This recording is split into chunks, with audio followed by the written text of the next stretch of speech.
Guys, meron na naman akong coins na bago. 25 cents na bagong coins. Year 2023. Ang taon po niya ay year 2023.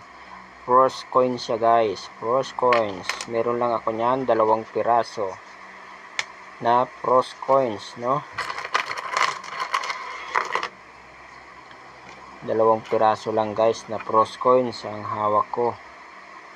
May taon siya na year 2023. At meron din akong 7 piraso na year 2025. Year 2025 siya guys.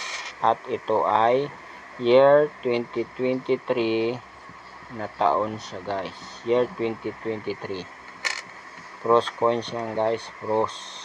At ang price niyan mataas na dahil meron siyang double die error. Okay.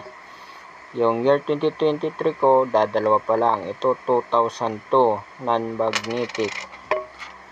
Sana dito magkaroon tayo dito sa year 2023 ng hindi namamagnet. Upang meron tayo ay ipanglaban sa mga nakaraan na katulad nito na hindi rin namamagnet. Yan. Kaya sana magkaroon tayo. Ayun lang guys.